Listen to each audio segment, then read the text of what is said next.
Right. I Go for wanted it. I did that to bother you. Me? Yes. You did what? I kept not saying it. I kept not saying anything because I was waiting for her to go, okay, you could go now. Oh man, did you see it went to 0? I know you waited, but can you go?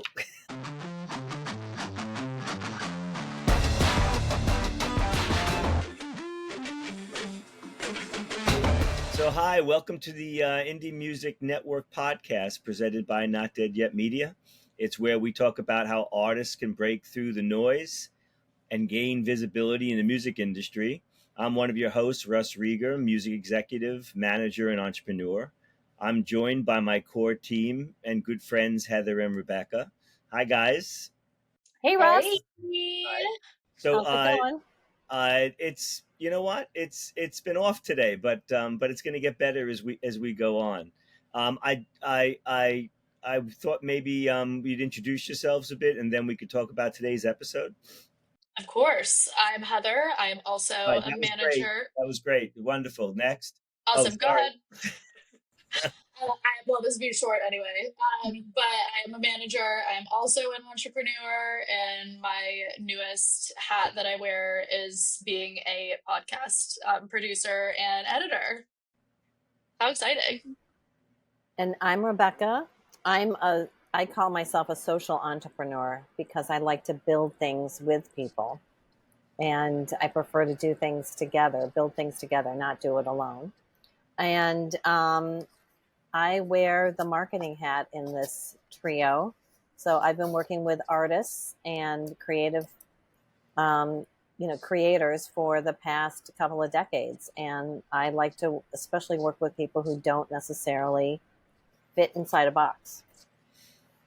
So. Well, I'm stuck in a box, but but Rebecca is an old friend and a young friend and my producer, because I never want to pay attention to these things ever again. But that's not for you. It's just my dysfunctionality. So welcome to this episode, because today we have we've been doing a series called DIY does not mean do it alone, and but today is a special issue that we're talking about, which is distribution and DSPs, or for everyone who's going to learn more or engaged in it right now, is there any way I could get these platforms to work for me? And we're going to let Heather take the lead on this and talk about it, and so that it's not confusing. There's one person saying things, but as usual, both Rebecca and I will interrupt her as time goes on. So go ahead, Heather. As you should. You could talk about what is a DSP, and is it anything to do with WTF? Yes, off the bat, absolutely. So I just want to start this. Obviously, well, hopefully at this point, if you've been listening, you know that I like to do my little 5 things at the end of each episode. This whole episode is kind of gonna be a 5 things. So obviously, Russ just said, hopefully, yes, they will interrupt me. But this is gonna be just kind of like my tips and tricks over the years of being a label owner, being a manager, and trying to crack the code that is the DSPs. So as Russ said, WTF, what the fuck is a DSP? A DSP, digital service provider. I actually got that wrong in an interview one time. And they were like, do you have relationships with the DSPs? And I'm like, what? What is that? So a DSP is That's why we're Spotify. doing a podcast, because Heather won't get interviewed by anybody else, so we're stuck. Exactly. And the only way to make her feel good is to just interview her now. So that's why she's leading this. And Yes. then we'll do that. So Heather, there's always a My home. practice round. Who doesn't invite you? There's always a home. Thank you. Okay, so a DSP, very easy. Spotify, Apple Music, Tidal, Deezer, any of the main platforms that you stream on. So first bit of advice for this is claim your artist profiles on the ones that I just stated. So Spotify, Apple, Amazon, SoundCloud, and YouTube, you have to make your own, but then Deezer and Tidal. So having your artist profile built out, they're all a little bit different. So just follow the prompts Apple, for example, like will ask you some like bio questions, but Spotify, you have to upload the bio as a whole. Also, as you guys know, obviously the whole kind of point of the DSPs is to get on playlists, right? Every artist's big thing is you want to get on a editorial playlist from one of the DSPs. So pitching your songs. Some DSPs you can, some you cannot. I'm sure everybody knows at this point, if you have a Spotify for artists, they prompt you 75 times, please pitch your music to us. So in addition to Spotify for artists, Amazon for artists, Tidal for artists, Deezer for artists, and SoundCloud for artists. Now you can pitch directly to the curators. I'm sorry, 1 second. When you say pitch, first of all, Yes. Stream On is my best. We should use Stream On because, first of all, that's a great Aerosmith song. So I love that. That's Jesus terrific. Christ. But second, pitching. Pitching how I'm a new artist, or I'm doing this myself. I've got district. I've got whoever I've got putting me on a DSP, and you're saying pitching. How am I pitching? How am I doing? You know, half this podcast, I think, is going to be me saying jargon and you guys saying, what the fuck are you talking about? So this is great. We will, please, let's keep that up. We may know what pitching is, but exactly, my friend Frank, who's listening, may not know except for a baseball term. So what's pitching mean? There you go. So pitching is semi-self-explanatory, I would say, but it is sending your song with more information, like genre tags, upcoming information about touring and such, and sending that directly to the curators at the certain DSPs. But pitching sounds like selling.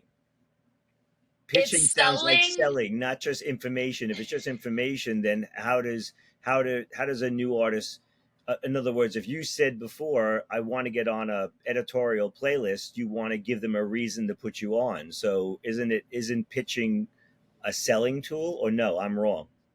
Pitching is, yeah, I mean, you might as well call it selling. I mean, it's pitch/sell. It's a way to say, hey, this is my song. This is where I think it should be. This is why. And obviously all of these curators get like millions of pitches a month, a day even, I'm sure. So really trying to hone in on what you should put in a pitch. And like Spotify for artists, for example, it's only 500 characters. So going even like typing a big thing out, even running it through AI, for example, and like saying, I need this to be 500 characters, but always trying to put these following things in it. Always, always, always pitch at least 7 days in advance. Honestly, the earlier, the better. So whether you're uploading it on DistroKid or any of the others, which we'll get into, the second that it gets up onto your Spotify for artists, Amazon for artists, whatever, go ahead and pitch then. Also be really specific on genre. So if it's indie singer-songwriter pop, don't just put pop, because then how are they going to know what it is? They don't have time to listen to everything. Also include some playlists that you would like to be on. Be very specific about them, especially Spotify has very, very specific playlists. So kind of the more niche, the easier it can be to get on them. Also mention any touring coming up, any previous and upcoming press that you think you're going to be getting. They just want to see that, like, okay, this is not just like a random artist putting out a song for the first time. Like they want to know, like, oh, also these other songs are coming. This other EP is coming. What I think Heather means is it's not a one-off single and you're going back to doing something else. That it's actually a long-term commitment, that you're committed. So having any kind of information that shows that there's momentum behind you, whatever you could create, that's what's important. And just it doesn't have to be complete sentences because you want to get the 500 characters. So it's more like bullet points, because also for them, they're going through a lot of requests, as Heather mentioned. So you just want to be able to give them the highlights as best you can. So your best foot forward. That's all. That's all it is. It's not. It sounds it's obvious, but I think the point is that a lot of people don't do it. And if you're doing this by yourself, it's just really important to know to include that, so it gives you a shot. I've also seen artists type out like huge things about like the meaning of the song and like the story behind the album coming up. Like that's awesome, but Spotify would rather know, for example, like, oh, which playlist would you like to be considered for? All right, I'll stop doing it. You made your point, Heather. It didn't have to Thank be done God. here. You didn't have to mention it here. It could have been a text. It could have been another phone call. It could have been another conversation privately. You could have But done I a will go no live and longer. explained I it. would have never done it. So I'm just going to talk to Rebecca for the rest of the podcast. But you go ahead and tell me some other information that's really important. So I know sometimes it can be like, okay, why do I need to pitch to title for artists, for example? These smaller DSPs absolutely matter. We had an artist make it on Rising Pop on Tidal, and somebody went to her music video on YouTube and commented on it and said, hey, found you on Rising Pop on Tidal. I'm here before this blows up. So sometimes I know it can be like, oh my God, I didn't make it on like the top Spotify thing. Like people listen to these other DSPs, like, yes, maybe not as much, but like a fan is a fan is a fan. Duh. Speaking of another thing that Russ would absolutely fall for, besides just typing out everything that he wants on his song, Here we go. is fake playlisting and bots. I know that obviously the big name of the game right now with DSPs is monthly motherfucking listeners. And let me tell you, Spotify especially, they know. So if it's a bot playlist, like I've seen artists accidentally get on bot playlists and I'd be like, oh my God, I just made so much money from this. And then they actually get their royalty check and it's like cut in half. So it also Spotify, again, I will keep saying Spotify, these are all of the DSPs, but especially Spotify cracks down on this because it is so easy to pitch your stuff to a bot farm. They can also start flagging you. And then if you have more than 3 flags of having these bullshit streams, you will not be an artist anymore. So they're very, very serious about this stuff. There was an artist from 2 years ago that I knew of that literally got kicked off of the platform and could not get back on. So like Spotify, not fucking around with it. Obviously, there are zillions of companies that offer these playlisting services. I cannot stress this enough, you guys. Please do your research on them. If you are considering using a marketing playlisting company, ask them things like what artists have you worked with? What type of playlist are you pitching? What are their demographics? And no shade to Indonesia, but we've had this before where we will pay for an artist service for playlisting, and yes, you're getting streams, but they're all from Indonesian men that are like 60. And like, that's not the demographic you're going for. So then that's just a big waste of money. Isn't that a flag to the platforms too? Like if they see that there's a bunch of streams coming from a geographic area, like maybe on the other side of the world from where you are, in a demographic that is not, that is not typical, isn't that going to be another flag for the platforms to possibly flag your account? I actually don't know. And if you do know and you are listening, please submit your answer to notdeadyetmedia.com/contact. Yeah. Well, because we would love to hear from you. On a bigger picture, let's just be practical. You're going out to get real fans, because without real fans, you can't sell out a club. Without real fans, you can't sell merchandise or anything going on. The amount of whatever you try, I mean, we're in the music business. It is the gray area. So I totally appreciate and agree and love to live in there. But there's smart gray area and Yes. just dumb gray area. And this is it, because nothing is real, nothing will benefit, nothing will grow an audience, nothing will spread.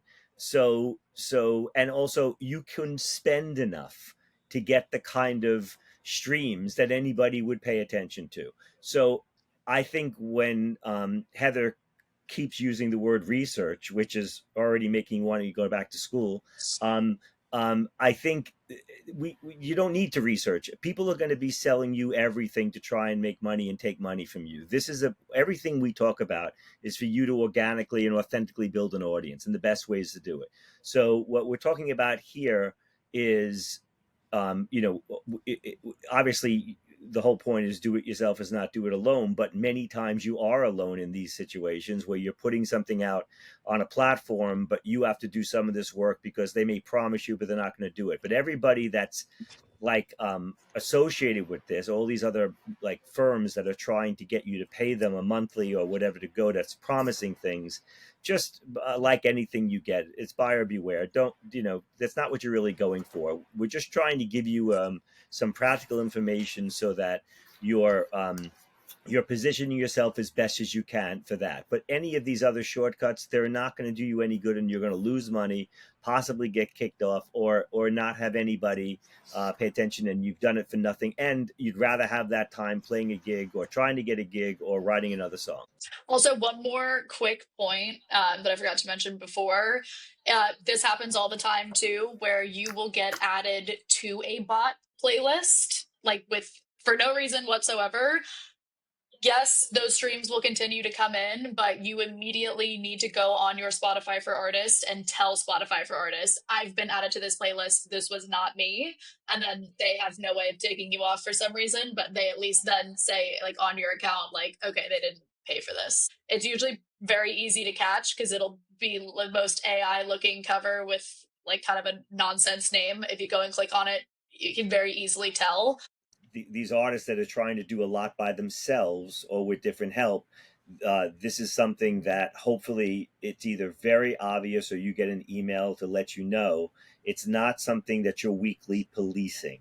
So I just want to be clear about the tips, as it's not freaking anybody out. It's not this is not an overwhelming thing. When we think about Bandcamp and SoundCloud, those are two platforms that you can do a lot more on than some of the bigger streaming platforms. So you can gain more leverage because you can basically use those platforms not only to get your music out, but you can interact with fans. You can sell them merch. So, they even have partnerships if you want to use their partners to make merch. So you can gain a lot more leverage to rise above the sea of thousands of artists and thousands of songs to get noticed. So, Heather, I know that you spoke to one of your management artists about Bandcamp, and he's really used it to maximize what he's doing. Do you want to touch on that? Totally. So Bandcamp is, I feel like not a DSP, but a great addition to use with the DSPs. So he's used it in the way of selling merch and having digital downloads. Again, it's more, if you don't have a website, for example, it can be used as a storefront for that. And people can follow you on Bandcamp and stuff like that. I think Bandcamp is the first thing every band does. Every band I've ever seen uses Bandcamp. I think it's essential. Whatever streaming platform you use, you want to be able to have that linked in and do that, because they provide a lot of avenues for you to do things where it's a great way to set up camp at Bandcamp, to be able to go and have people come to. It's just it's a great platform. This episode was so information heavy that we decided it would be best to split it up into 2 parts. So stay tuned next week for part 2 of DSP and distribution. Thanks for listening to the Indie Music Network podcast. If you found this episode helpful, share it with an artist or an industry friend. And if you want more practical, no bullshit strategies to build your music career, hit subscribe and leave us a 5-star review. Follow us on socials at Not Dead Yet Media. And if you have questions or feedback or want to send music, contact us at notdeadyetmedia.com/contact. The music you're hearing today is artist Toshwell's song Electric Blue. Until next time, keep making music that matters. And remember, in the words of Frank Turner, we can get better because we're not dead yet. We're not dead yet. Russ, you always forget to say it. I'm giving Rebecca the chance to be able to read us out in a professional manner. I would never interrupt her like you just did. I just No, wouldn't do because we're that. not dead. Yeah, you know. But I would say, even if you don't find this interesting and don't like it, send it to other people and ask their opinion. Yeah. For sure. And if they don't like it, don't let us know.